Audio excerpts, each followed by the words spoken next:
Olá, pessoal, boa tarde. Hoje vamos iniciar o minicurso cujo tema é as patologias advindas de reformas sem o auxílio de um profissional. Bom, o presente minicurso será dividido em dois módulos. O primeiro é o que vamos estudar hoje e o segundo será exibido no dia 17 de dezembro, quinta-feira, neste mesmo horário.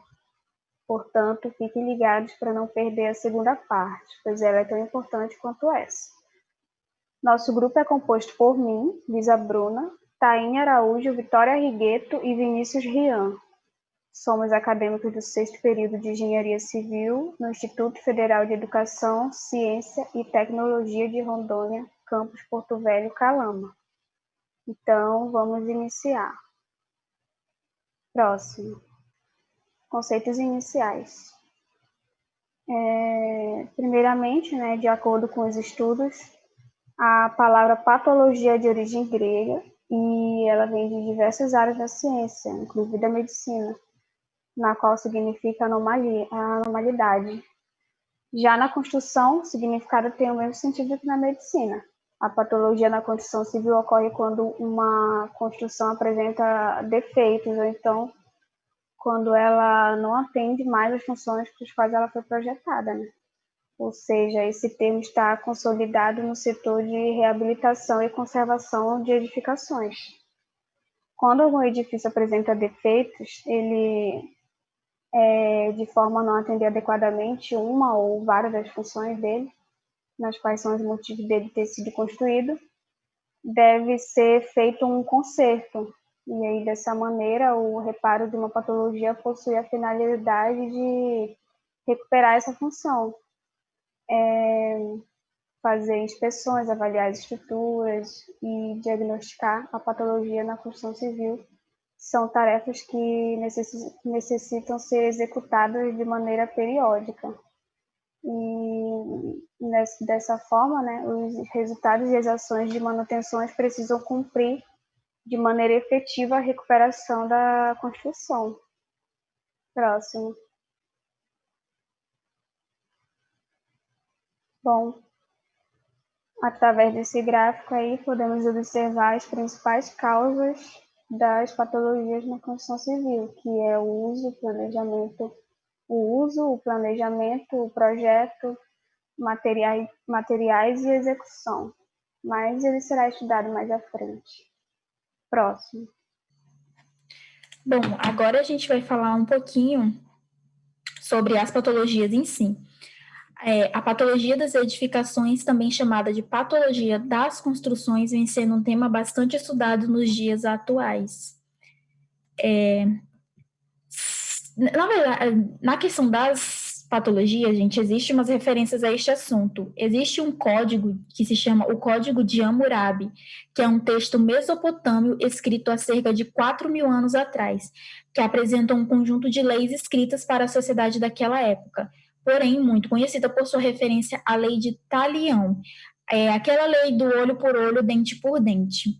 O Código de Hammurabi dedica uma seção à atividade de construtores e arquitetos, sendo evidente em seus artigos que aspectos como desempenho, qualidade e segurança das edificações já despertavam a atenção naquele tempo, a ponto de figurar no texto da lei. Eu vou citar algumas dos códigos, tá, que ele cita, e um deles é o do 229, que é para o dos construtores e arquitetos. Se um arquiteto constrói para alguém e não o faz solidamente e a casa que ele construiu cai e fere de morte o proprietário, esse arquiteto deverá ser morto. Ele é aquela coisa de seguir bem a lei do olho por olho e dente por dente. Por exemplo, 230 fala: se fere de morte o filho do proprietário, deverá ser morto o filho do arquiteto. O 231 diz: se mata um escravo do proprietário, ele deverá dar ao proprietário da casa escravo por escravo. E basicamente todos os outros vão seguindo essa mesma lei. São 5 no total. Tem mais um que diz que se destrói bens, deverá indenizar tudo que destruiu e porque não executou solidamente a casa por ele construída, assim que essa é abatida, ele deverá refazer a sua custa a casa abatida. E por último, se um arquiteto constrói para alguém uma casa e não a leva ao fim, Se as paredes são viçosas, o arquiteto deverá, à sua custa, consolidar as paredes. Vale atentar-se ao olhar já aguçado para o processo de construções das habitações humanas, no que diz respeito à segurança e bem-estar de seus moradores, e de como este seria já um vislumbre do que a patologia das edificações viria a se dedicar. Entretanto, antes de a gente avançar um pouquinho para a sessão seguinte,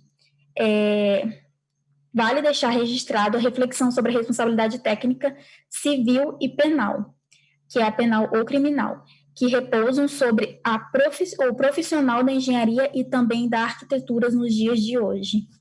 Pode passar. Esse contexto trazido do universo da medicina foi o pano de fundo para a analogia elaborada e utilizada pelos engenheiros civis, que introduziram termos das ciências biológicas nas questões relacionadas às construções. O termo patologia que a gente utiliza, que veio da questão da medicina, ele vem do âmbito das ciências biológicas. A patologia se debruça sobre o estudo de toda e qualquer anomalia nas estruturas e funcionamento dos organismos vivos. Alterações essas que podem estar e geralmente estão sob a ação de doenças. Uma particularidade, no entanto, encontrada nessas doenças às quais os organismos são submetidos é que elas possuem, na sua gênese, uma causa ou até mais de uma, que vai resultar nas alterações observadas e que acabam sendo manifesta por meio de sintomas.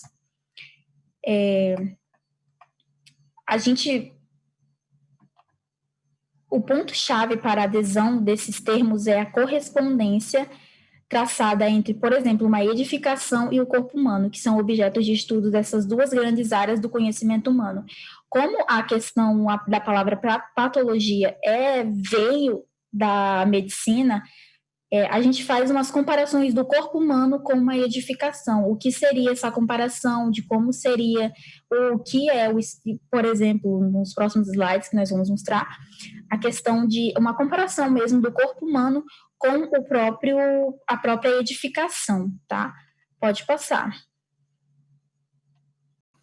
Então, a gente vai falar um pouquinho sobre essa questão da comparação da medicina com a engenharia, porque o termo patologia, ele veio da medicina, e nessa questão, essa definição vale tanto para a área da medicina quanto para outras áreas do conhecimento humano, tal como a engenharia. Ainda no âmbito das ciências biológicas, a patologia se debruça sobre o estudo de toda e qualquer anomalia nas estruturas e funcionamento dos organismos vivos. Alterações essas que podem estar, e geralmente estão, sob a ação de doenças. Uma particularidade, no entanto, encontrada nessas doenças às quais os organismos são submetidos é que elas possuem na sua gênese uma causa, ou até mais de uma, que vai ressaltar nas alterações observadas e que acabam sendo manifestas por meio de sintomas. Bom, nesse primeiro slide, vocês estão vendo a comparação do esqueleto humano com um modelo estrutural de uma edificação. Não é difícil estabelecer uma analogia entre os elementos estruturais de um edifício e o esqueleto humano, uma vez que a função de ambos seria prover sustentação. O esqueleto humano ele serve para sustentar todo o nosso peso, o nosso corpo e tudo que está ligado a isso, da mesma forma que o modelo estrutural de uma casa, ele é feito totalmente para aguentar qualquer tipo de peso que possa ocorrer dentro dessa edificação. Eles possuem as mesmas características e eles têm a mesma função, tá? Pode passar. Assim, também se encontram similaridade entre os elementos de alvenaria e a musculatura do corpo, que teriam como ponto em comum preencher as estruturas anteriores, complementando-as. O que significa isso? Significa que essa questão do músculo e da alvenaria, elas vêm para complementar, além de complementar, elas vão dar uma estrutura maior ao organismo. Elas servem como uma capa de proteção, exatamente tanto no corpo humano, a musculatura serve para reforçar algumas partes, e na questão da alvenaria também. Pode passar. É possível ainda relacionar as instalações prediais, elétricas, hidrossanitárias, gás, etc., ao sistema circulatório. A função de ambos seria o transporte por dutos de elementos essenciais ao funcionamento, e esta relação pode ser observada dentre as figuras, tá?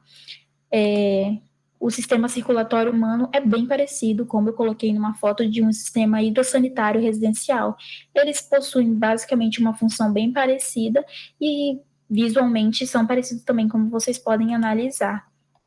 E é basicamente por isso que nós usamos essa palavra derivada da medicina. Vale ressaltar que as semelhanças entre o corpo humano e estruturas das edificações não param nas funções exercidas por ambos. Percebe-se que, quando se trata de anomalias no funcionamento, as soluções adotadas partem de princípios comuns. Quando o corpo padece com uma enfermidade que afeta seu bom funcionamento, ele pode ser tratado com medicamentos. Uma edificação também pode passar por reparos para a recuperação de seu uso esperado. É aquela coisa, né? Quando nós sofremos de algum problema, se nós estamos sentindo alguma coisa, nós vamos ao médico. A mesma situação com uma edificação. Se você encontra qualquer tipo de anomalia nela, você procura um profissional. Você não pode, se você está doente, você não vai procurar uma outra pessoa, ou seu vizinho, ou qualquer pessoa que você vê na rua para fazer isso, ou aquela pessoa que se diz médico, que sabe fazer o mesmo trabalho, você não vai usar ela. Na mesma situação, é uma edificação, você não pode procurar uma pessoa que diz entender, ou um seu vizinho que fala que, não, porque eu já fiz, eu sei como é. A sua casa é como se fosse o seu corpo. Você não vai procurar pessoas que não estejam prontas para exercer essa profissão para fazê-lo. Entretanto, assim como o médico precisa conhecer fundo as causas de uma enfermidade para poder aplicar o correto tratamento, como eu já disse, administrando os remédios adequados, o especialista precisa conhecer bem as causas das anomalias das edificações para propor as soluções mais adequadas a cada situação. E isso requer cada vez mais que os engenheiros se tornem especialistas nesta área. O que isso quer dizer? Que você precisa procurar um especialista para ter uma noção maior do que é a sua anomalia, a sua patologia que esteja na sua casa. Por exemplo, você tem uma infiltração, mas vocês não sabem de onde ela se originou, nem como isso aconteceu, sabe? Essas coisas que você tem que ter uma noção muito bem do que é. O que você, se você for uma pessoa leiga no assunto, você não vai ter. E você não vai procurar uma pessoa que não tem nenhum respaldo para poder analisar isso para você. Procure sempre um profissional. Pode passar.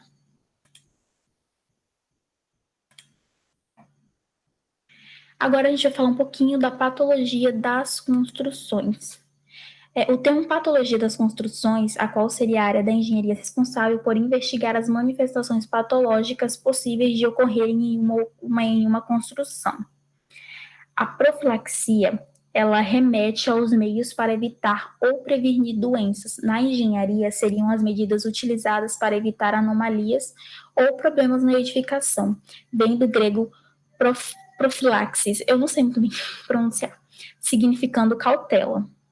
O diagnóstico, ele diz respeito ao conhecimento acerca de algo, ou qual pode ser obtido através de exames. Na engenharia, seria a fase de identificação e descrição de origem e causa dos problemas na edificação, procurando sempre um profissional. Pode passar. As patologias das construções, nós temos o prognóstico e a terapia. O prognóstico está associado ao julgamento médico, a partir da etapa de diagnóstico e considerando as possibilidades terapêuticas, em que o objetivo seria estipular qual seria a evolução do problema com o passar do tempo. Deriva do latim prognóstico, pro, antecipado, anterior, prévio, e o gnóstico, que é alusivo ao conhecimento de. Na terapia, a terapia está associada ao tratamento da enfermidade. Na engenharia, seriam as soluções ou medidas estabelecidas a partir das etapas anteriores, para que se possam ser sanadas as anomalias identificadas.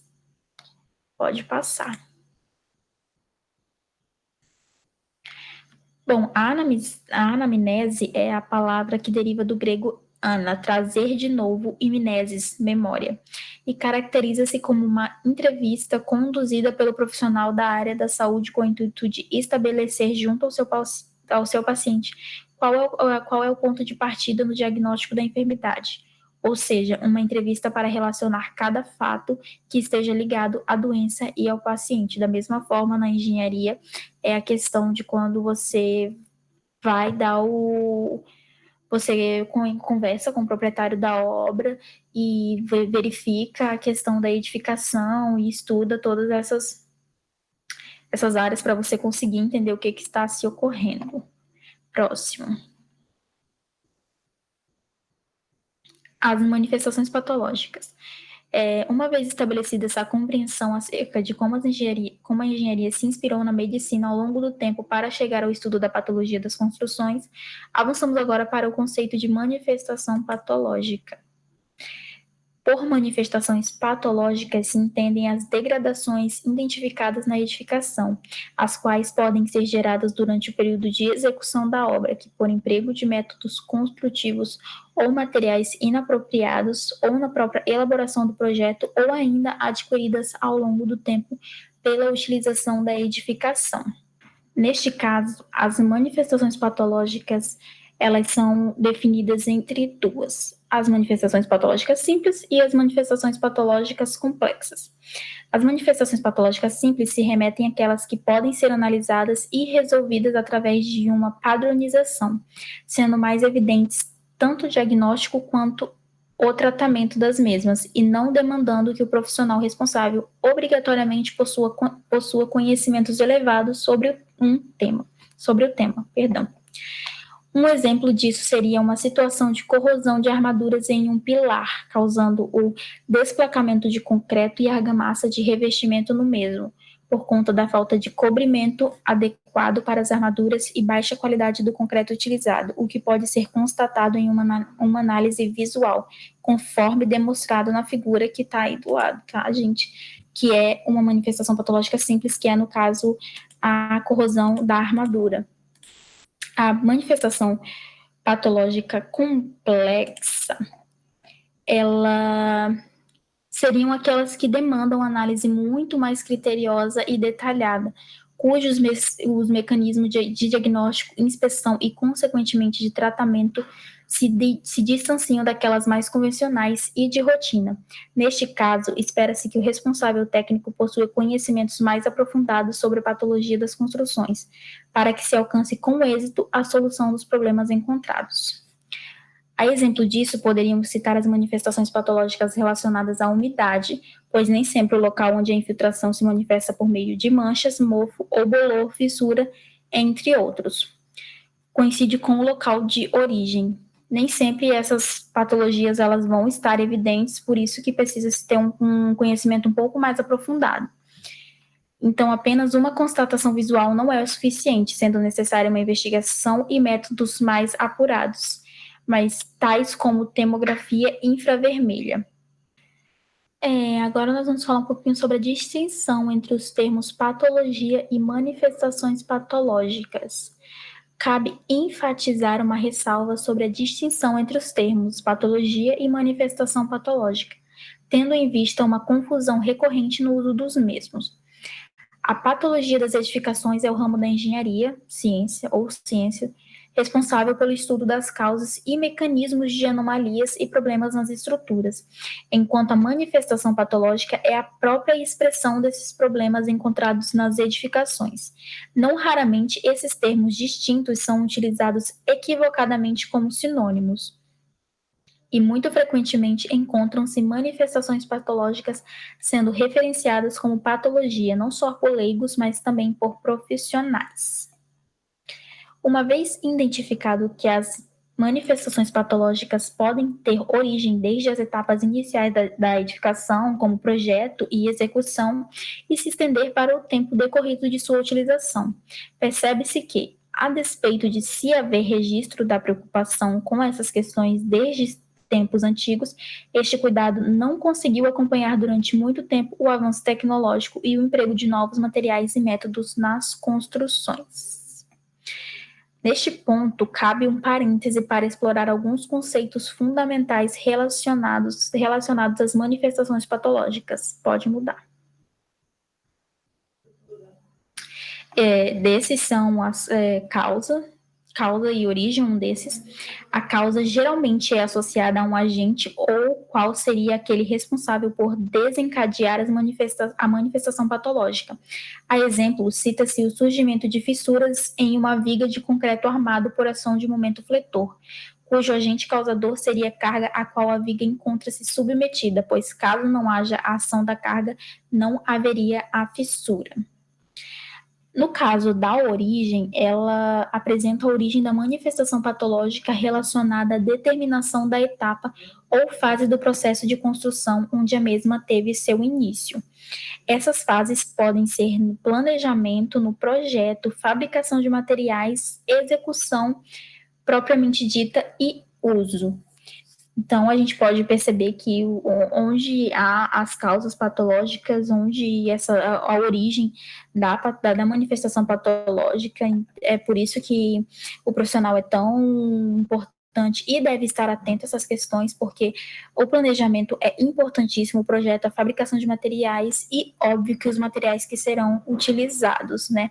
Então, tudo isso tem que ser levado em consideração, e é por isso que a gente tem que ter uma noção que usar materiais de baixo custo às vezes pode ter sim as suas consequências.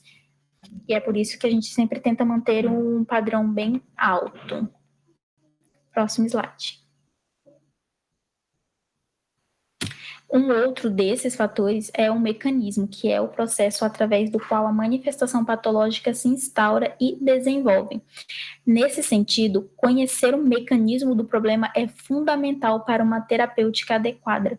Uma terapêutica adequada, que significa o que você vai fazer a seguir. A sede por conhecimento da humanidade promoveu grandes transformações tecnológicas na busca por construções que fossem se adaptando às suas necessidades e facilitando sua vida em constante evolução. Entretanto, esse crescimento acelerado na descoberta de novos materiais e no desenvolvimento de novas técnicas tem um ponto negativo, algo que é bastante comum pelo encantamento. O que significa isso? Quando a gente está muito encantado por uma nova tecnologia, nós estamos tão animados em utilizá-las que acabamos não tendo a devida atenção. Com as novidades, o descuido ou a desatenção às consequências, elas acabam tendo consequências no futuro, né? O que significa que essas consequências podem vir gerando as manifestações patológicas. E é por isso que, óbvio, que novas tecnologias são muito bem-vindas. Toda a área da engenharia se agrada muito da questão das novas tecnologias, mas tem que haver um cuidado gigantesco com aquilo que você vai utilizar e da forma que você vai utilizar. Não é porque é novo que tecnicamente é bom. Você tem que analisar primeiro tudo que você vai fazer, porque não é só você chegar e estar animado com aquilo e implementar de cara. Tem que haver um estudo por trás, tá? E até porque muitas delas só se manifestam bem depois. As manifestações patológicas podem ser vindas bem depois, levam anos, tá? E o que acontece?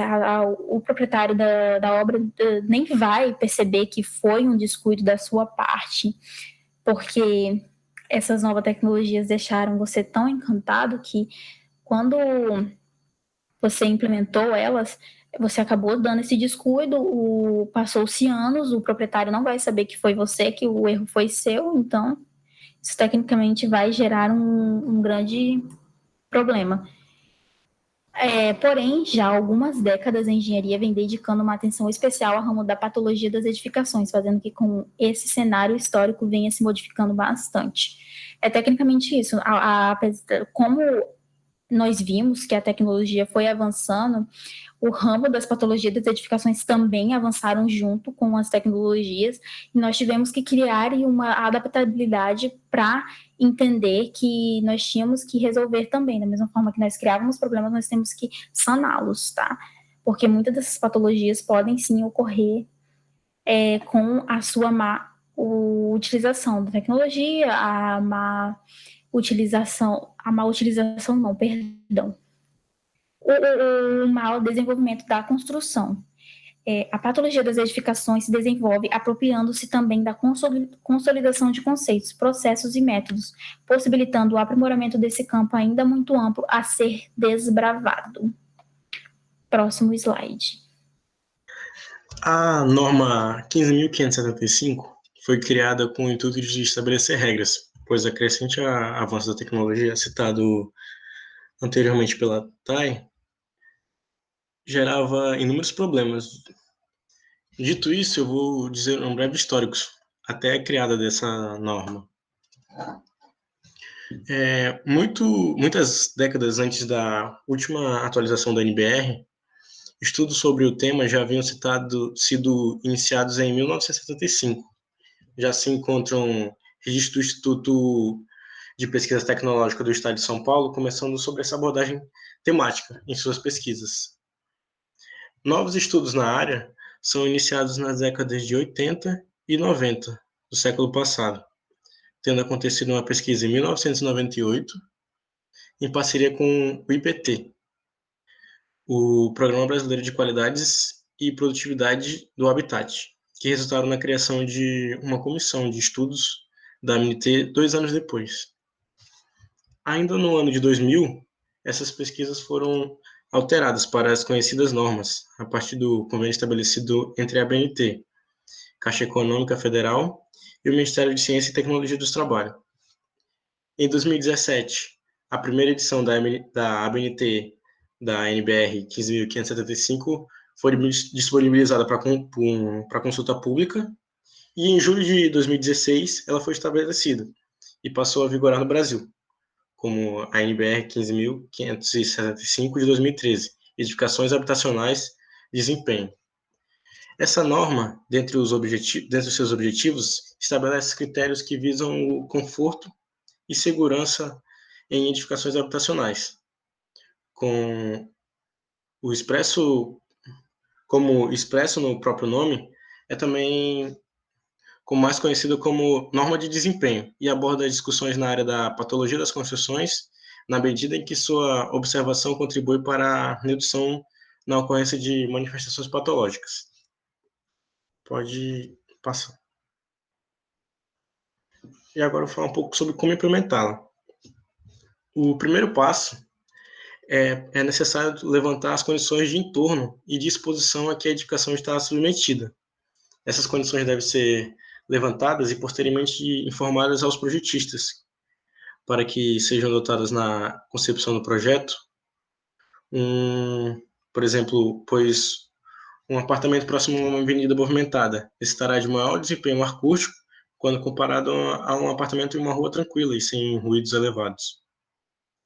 E durante uma obra é essencial que os produtos sejam utilizados, que vão ser utilizados, sejam de qualidade, apresentem garantia e certificado de vida útil, atendendo às normas específicas de cada material e sejam executados conforme as instruções de fabricante, para que as funções e desempenho do produto sejam alcançados. Por exemplo, em uma esquadria, ela deve atender a norma 10.821, e além de ser adequada para a obtenção do conforto acústico, luminoso e térmico, é essencial que as especificações contidas no projeto sejam respeitadas, que os projetos não sejam alterados pelo construtor, sem o auxílio ou acompanhamento do projetista dessa obra.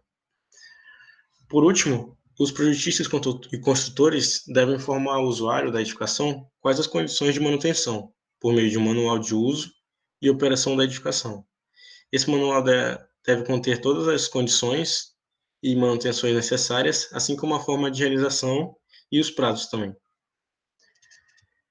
Por isso, pode-se dizer que a NBR 15.575 se aplica ao incorporador, ao construtor e ao usuário, uma vez que todos, em diferentes momentos, se complementam no planejamento, projetos, execução, uso e na manutenção da edificação. São considerados responsáveis pelo desempenho e são considerados responsáveis pelo desempenho da edificação. A união dessas responsabilidades torna possível que a vida útil do projeto e desempenho sejam alcançados com sucesso.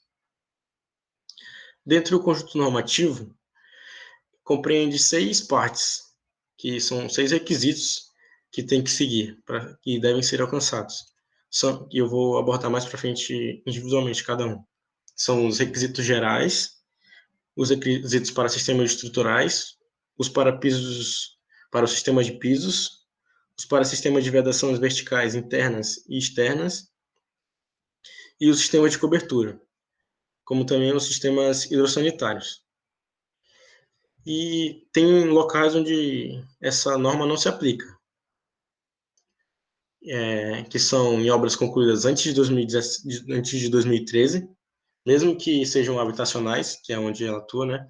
E obras que estavam em andamento na data da entrega da norma. Então, se já estava em andamento e a norma entrou em vigor, ela não se aplica.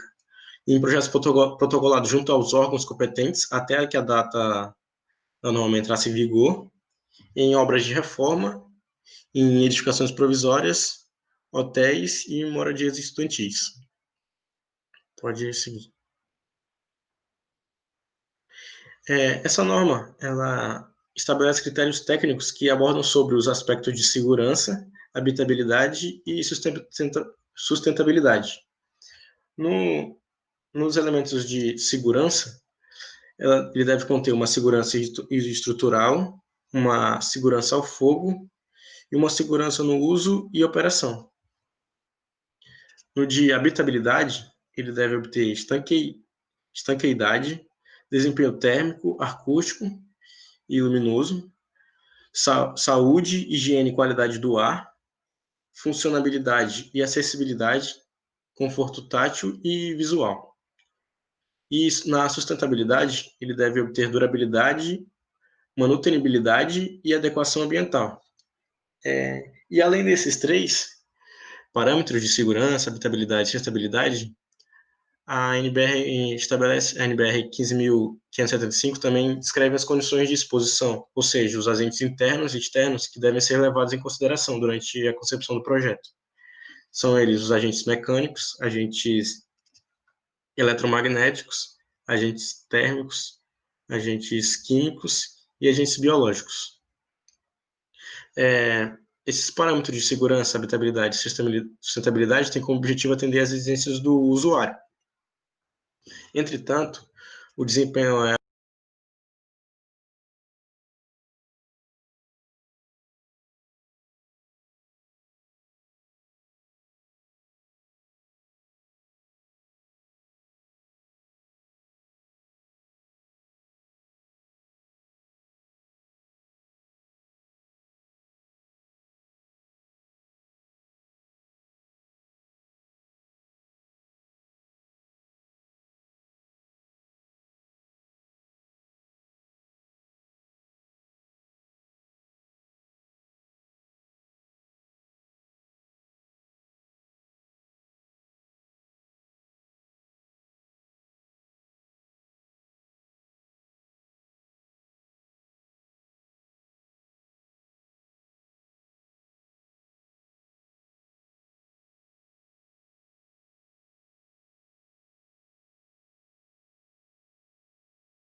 O custo global, que é o custo total de modificação e o de seus sistemas, determinado considerando-se, além do custo inicial, os custos de operação e manutenção ao longo da sua vida útil.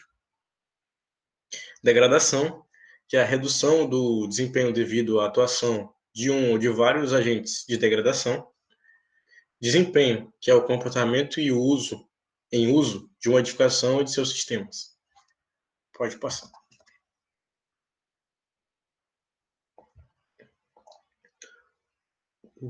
O segundo é os requisitos para os sistemas de piso, que são estabelecidos todos os aspectos estruturais para que devem compor uma edificação habitacional. Para isso são apontados os números referenciais para compor estabilidade e resistência ao imóvel. Além disso, disponíveis de resistência para evitar todo tipo de rachadura e falhas. E eles contêm os seguintes termos e aplicações: integridade estrutural, que é a capacidade da estrutura de evitar seu colapso progressivo na ocorrência de danos localizados. Ruína, que é a característica do estado limite último por ruptura ou perda da estabilidade ou por deformação excessiva. Falha, que é a ocorrência que prejudica a utilização do sistema ou do elemento, resultando em desempenho inferior ao requerido. Falha na estrutura, que é a ocorrência que compromete o estado de utilização do sistema ou elemento. E essa ocorrência pode resultar em fissuras ou deslocamentos acima de limites aceitáveis. Há variações no sistema ou no elemento estrutural, ou até nas interfaces, como outros sistemas ou elementos.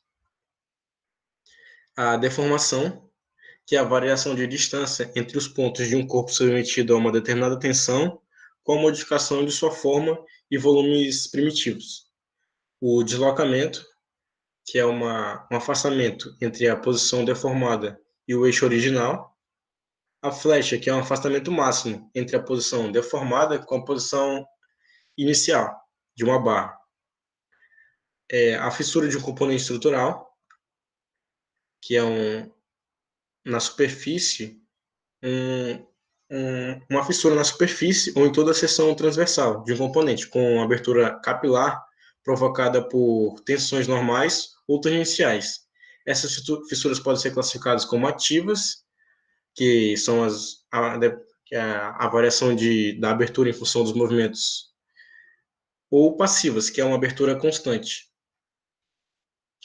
O estado inaceitável de fissura, que é alguma ocorrência de fissura isolada ou de fissuras múltiplas, ativas ou passivas, que repercutam em não atendimento ou qualquer a um critério da norma.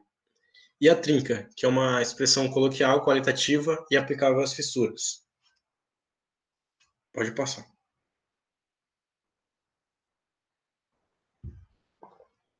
O terceiro é o requisito para sistema de piso. Essa etapa foi uma das mais revistas durante a última modificação da NBR 15.575. E agora são normatizados os pisos internos, como já era na última versão, e também os externos. Vale apontar também que existem definições claras no novo texto a respeito do coeficiente de atrito e de resistência de escorregamentos. E nesse requisito contém os seguintes termos e aplicações: a deformação, que é a variação da distância entre pontos de um corpo submetido a uma determinada tensão, com a modificação de sua forma e primitivos. E a propagação de superfície de chamas, que é o alastramento da combustão na superfície dos materiais. Estanqueidade, que é a propriedade de um elemento ou de um conjunto de componentes que busca impedir a penetração ou passagem de fluidos através de si, e é a sua determinação associada a uma pressão limite de utilização, que é relacionado com as condições de exposição do elemento ao fluido. O ruído de impacto, que é um som produzido pela percussão sobre um corpo sólido e transmitido através do ar. O ruído aéreo, que é um som produzido e transmitido através do ar. As áreas molhadas, que são áreas da edificação cuja condição de uso e disposição pode resultar na formação de lâmina d'água pelo uso normal a que o ambiente destina.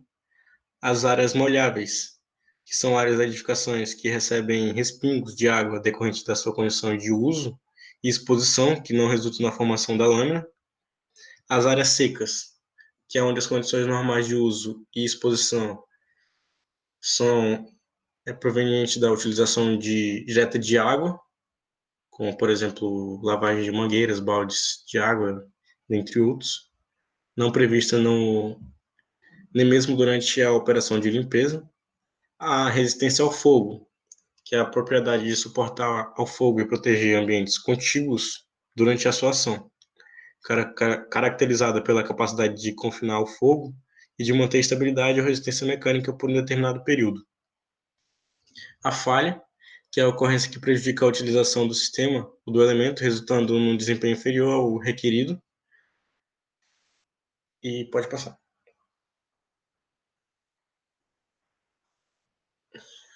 O quarto são os requisitos para o sistema de vedações verticais internas e externas, que se trata dos desempenhos focados no sistema de vedação, que são compostos por paredes e suas respectivas esquadrias, tanto para fachadas quanto para as portas e janelas.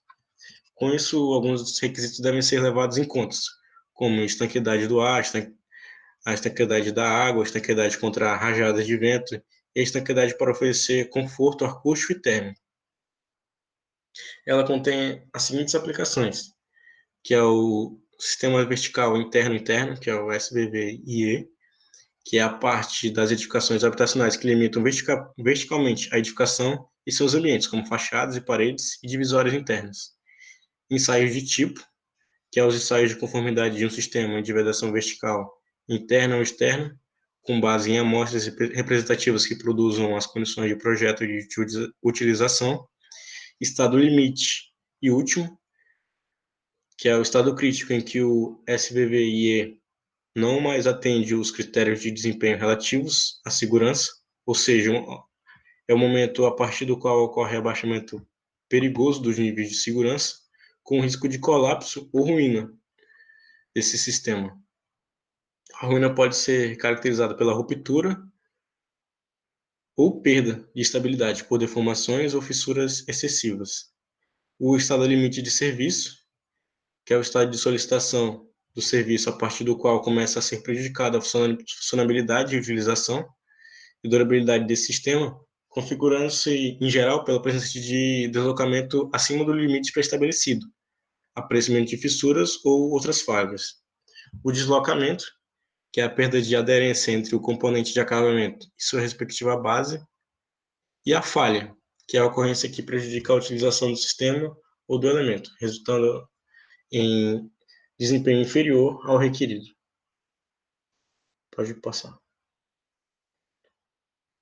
Lembrando que eu não estou citando todos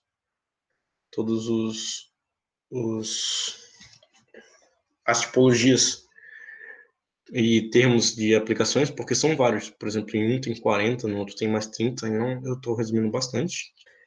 O quinto, a parte 5, é requisitos para os sistemas de cobertura, que são poucas alterações que foram observadas no campo de sistemas de cobertura, embora alguns aprimoramentos tenham sido considerados.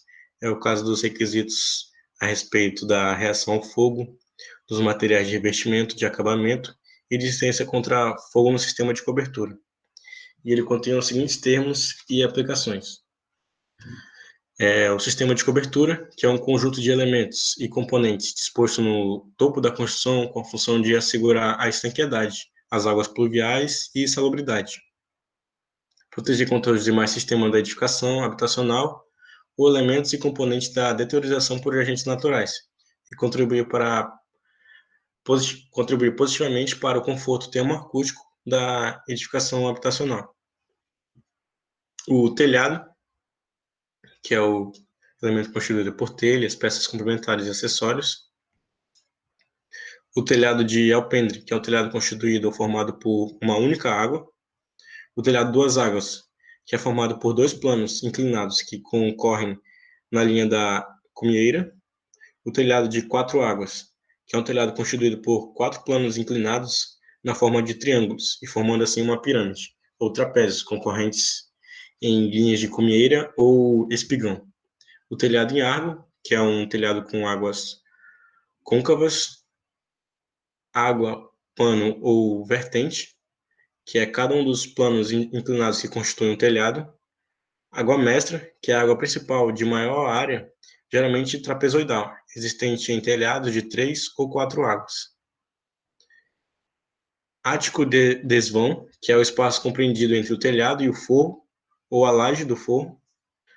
E o caimento, que é a declividade dos planos inclinados que constituem um telhado. Pode seguir.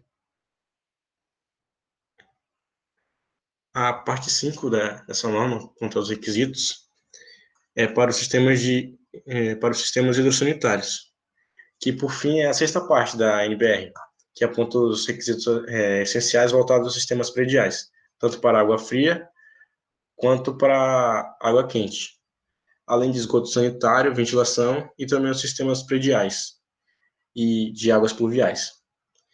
Nessa etapa são apontados conceitos diversos. Eles vão desde durabilidade dos sistemas à previsão e outros critérios a serem observados para a manutenção e construção e de suas partes relativas ao bom funcionamento desse sistema. E ela contém os seguintes termos e aplicações: corrente de fuga pelo aparelho elétrico de aquecimento de água, que é uma corrente elétrica errática que os equipamentos elétricos podem transmitir ao usuário. A fonte de abastecimento de água, que é o sistema destinado a fornecer água ao sistema hidrossanitário. O ponto de utilização, que é uma extremidade ajusante sobre o subramal, a partir de onde a água passa a ser considerado como uma água para uso. O protetor térmico, que é um dispositivo que, durante o funcionamento anormal do aparelho, no aparelho de aquecimento instantâneo da água, limita a temperatura da água aquecida, sem poder ser ajustado ou alterado pelo usuário. O refluxo da água, que é um escoamento de água ou outros líquidos substanciais, provenientes de qualquer fonte que não a fonte de abastecimento prevista, para o interior da tubulação, destinada a conduzir a água dessa fonte. Retrosifonagem, que é o refluxo da água servida, proveniente de um reservatório, aparelho sanitário ou qualquer outro recipiente, para o interior de uma tubulação, devido à sua pressão ser inferior à pressão atmosférica. A separação atmosférica, que é uma separação física cujo meio é preenchido por ar, entre o ponto de utilização, o ponto de suprimento e o nível de transbordamento dos reservatórios, aparelhos sanitários ou outros componentes associados ao ponto de utilização. O sistema de aquecimento instantâneo de água, que é o sistema onde a água a ser utilizada se aquece em contato com a fonte de aquecimento, por exemplo, através dos seguintes aparelhos, por exemplo, chuveiros elétricos, torneiras elétricas, aquecedor de passagem, a gás, dentre outros. O sistema de aquecimento de água por acumulação, que é o sistema onde a água é aquecida e armazenada em reservatórios termicamente isolados para ser posteriormente utilizado pelos usuários. E o sistema de aterramento, conjunto de todos os condutores e peças condutoras com os quais é feita a ligação elétrica com a terra. Lembrando que todos esses termos e aplicações estão na NBR. Está lá bem dividido nessas partes que eu citei. E pode seguir. As normas de desempenho, que é continuando, né? Ela acarreta numa alta no custo da obra, pois é seguro dizer que a CNR de 2013 pode gerar mais custo no valor da construção, que estima-se que algo em torno de 5% a 7% no valor final. Primeiramente, isso se deve ao fato de que essa versão é mais detalhada e também mais abrangente, sendo algo que impacta na indústria como um todo, independente do porte da construção. Mas vale apontar que, apesar de ser maior no custo total, ela faz ter uma redução dos custos, que não seja percebida com adequação, pois estar de acordo com a exigência faz com que os empreendimentos não sofram custos extras com adequações futuras, Isso porque esse tipo de norma tem valor jurídico, fazendo com que os empreendedores busquem as melhores maneiras de evitar inadequações em suas obras, principalmente porque os consumidores finais poderão reclamar quando encontrar algum problema. Acústica, isolamento e resistência. Existe uma boa revisão por trás dos requisitos focados em acústica, isolamento e resistência da edificação. Além disso, esse aspecto é um dos que mais podem causar problemas às empresas, caso um consumidor busque seu direito na justiça. Por isso, é importante analisar profundamente as melhores alternativas para estar em alinhamento com as exigências definidas em 2013 por essa NBR. Sobre o isolamento acústico, que essa NBR tem definidas as classes de desempenho mínimo, intermediário e superior. Além disso, toda construção que tiver 2 ou mais apartamentos do mesmo andar deverá ter paredes de geminação com no mínimo 45 decibéis de isolamento entre os dormitórios. Já as paredes de alvenaria que abandonaram as espessuras finas e para desenvolver um bom isolamento aos moradores devem ter pelo menos 20 centímetros de espessura. Como outras revisões também, que, por exemplo, as lajes de concreto deverão conter uma espessura mínima de 10 centímetros, que a NBR 15.575 exige que as fachadas possuam isolamento de pelo menos 25 decibéis, que são exigências que muitas vezes passam despercebidas. Pode seguir. E agora o desempenho. A definição de desempenho, trazida pela própria norma, diz respeito ao comportamento e uso de uma edificação e de seus sistemas. Também é uma definição abordada pela Organização Internacional, para a qual o desempenho em uso seria o nível qualitativo crítico de uma propriedade em tempo, ou seja, correspondente ao comportamento em uma condição de serviço ou uso. Essa ideia de desempenho, abordada pela norma, tem sido pensada com o objetivo final de atendimento às necessidades daqueles que viverão nas edificações construídas. E o conhecimento das manifestações patológicas se beneficia disso, uma vez que, para atender às necessidades do usuário, é necessário que se previna ao surgimento de problemas desse tipo. Atrelado ao conceito de desempenho, estão alguns dos outros termos, que a NBR 15.575 pontua, e que ajudam na construção de um entendimento sobre a qualidade buscada nas edificações habitacionais. E eu vou falar um pouco sobre esses termos na próxima. Pode passar. Esses termos que eu citei são, primeiro, os termos de requisitos de desempenho, que seriam as condições qualitativas dos atributos que a edificação habitacional precisa possuir, juntamente com seus sistemas de maneira que não atendam os requisitos do usuário. Por exemplo, a saber, como eu já disse, segurança, habitabilidade e sustentabilidade. Critérios de desempenho, que dizem respeito às especificações de cunho quantitativo dos requisitos de desempenho.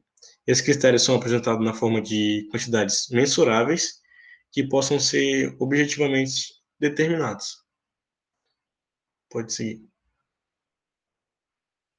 A durabilidade, que é descrita como uma capacidade em que a edificação e seus sistemas possuem para desempenhar suas funções com o passar do tempo, de acordo com a condição de uso, e também para manutenção especificadas pelo manual de uso, operação e de manutenção.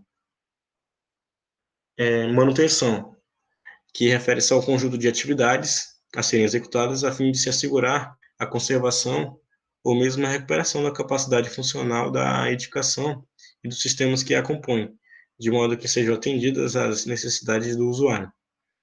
E, no caso da manutenção, ela é dividida em correlativa, preventiva e preditiva. Na corretiva, ela trata-se da modalidade de manutenção mais dispendiosa, uma vez que é caracterizada pela tomada de ação no sentido de reparo ou recuperação apenas depois da ocorrência da falha, ou seja, esperar que quebrar para consertar. A manutenção preventiva é aquela que atua antecipadamente para que não haja reparação. Para que cumpra com esse objetivo, é preciso que as atividades sejam programadas em datas previamente estabelecidas, segundo critérios técnicos e administrativos, por dados estatísticos ou então históricos de manutenções anteriores, com sucesso, né? E a manutenção preditiva, que é a atividade de manutenção pautada pelo estudo dos equipamentos e sistemas, através da análise de seus comportamentos em uso, com o objetivo de predizer e identificar os eventuais anomalias, contribuindo assim, inclusive, para o direcionamento de ações e implementação dos procedimentos a serem realizados na manutenção preventiva. E para enfatizar a importância da manutenção no desempenho da informação, chama atenção para a necessidade de se implantar um programa de manutenção, com rotinas de inspeção e manutenção estabelecidas, rigorosamente realizadas, contando com um registro claro feito pelo profissional responsável, de forma que se permita uma gestão eficaz desse processo. Pode seguir.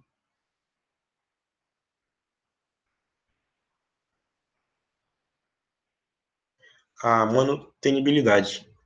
Ela trata do nível de facilidade que o sistema, elemento ou componente possui para que seja mantido ou recolocado no estado no qual possa executar suas funções, de acordo com condições de uso especificadas, quando a manutenção é executada sob condições determinadas, procedimentos ou os meios prescritos. E a degradação e agentes de degradação, que se diz respeito à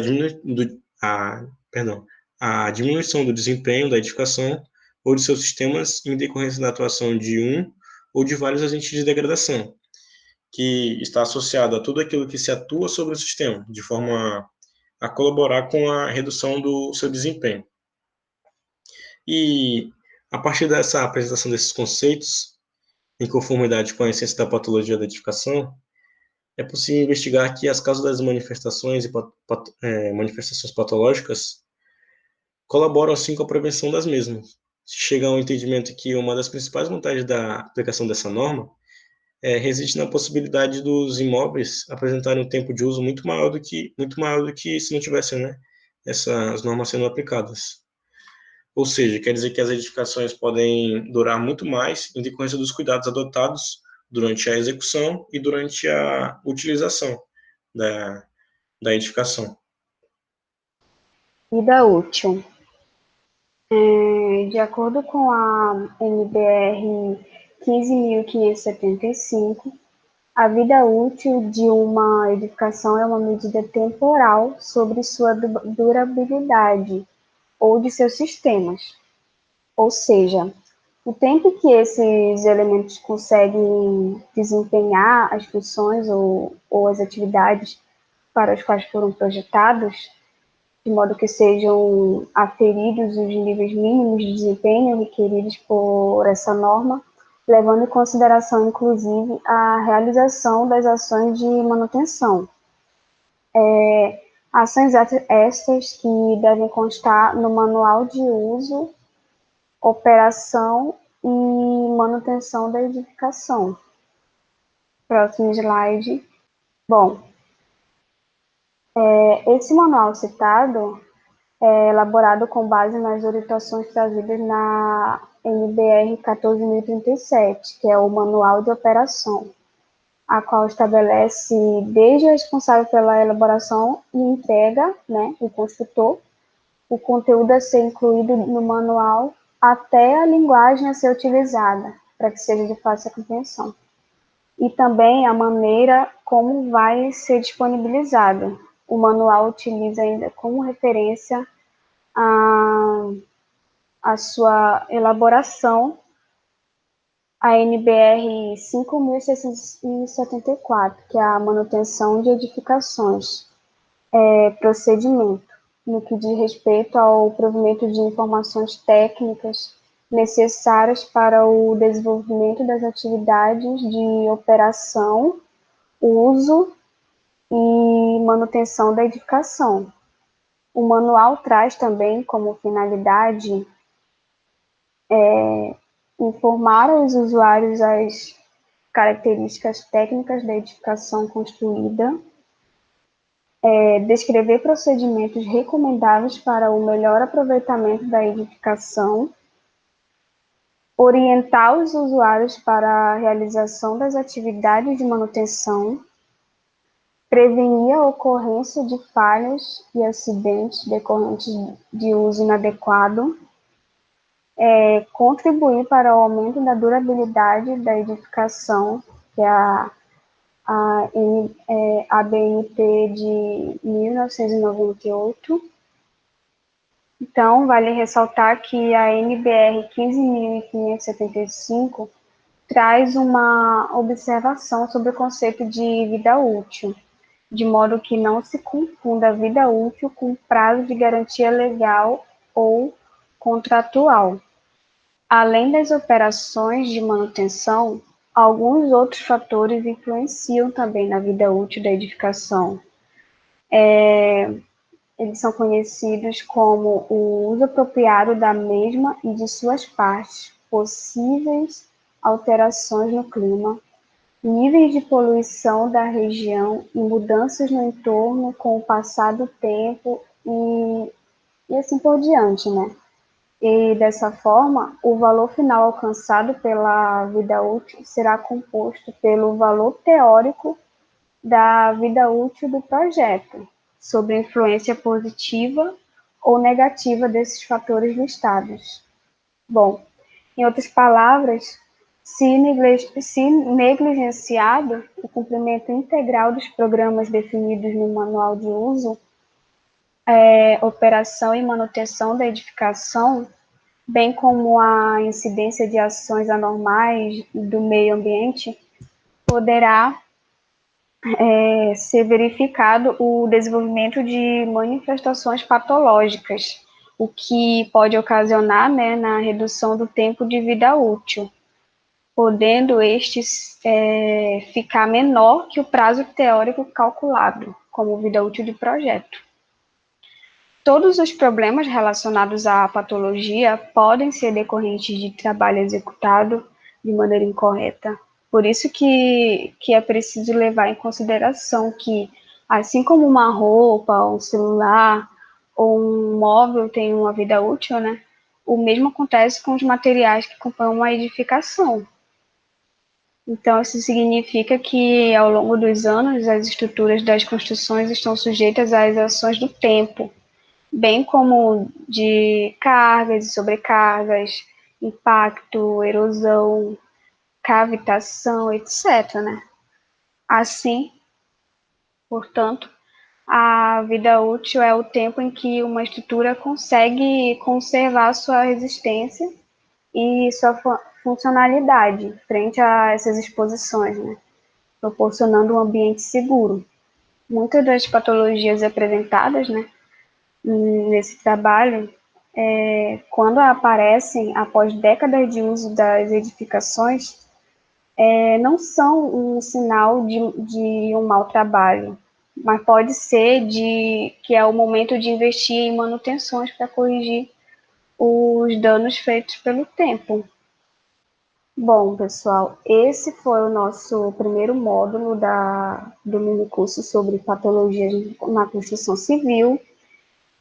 Espero que vocês tenham gostado. Quem tiver dúvida, só deixar nos comentários que a nossa equipe, nosso grupo vai atender aí.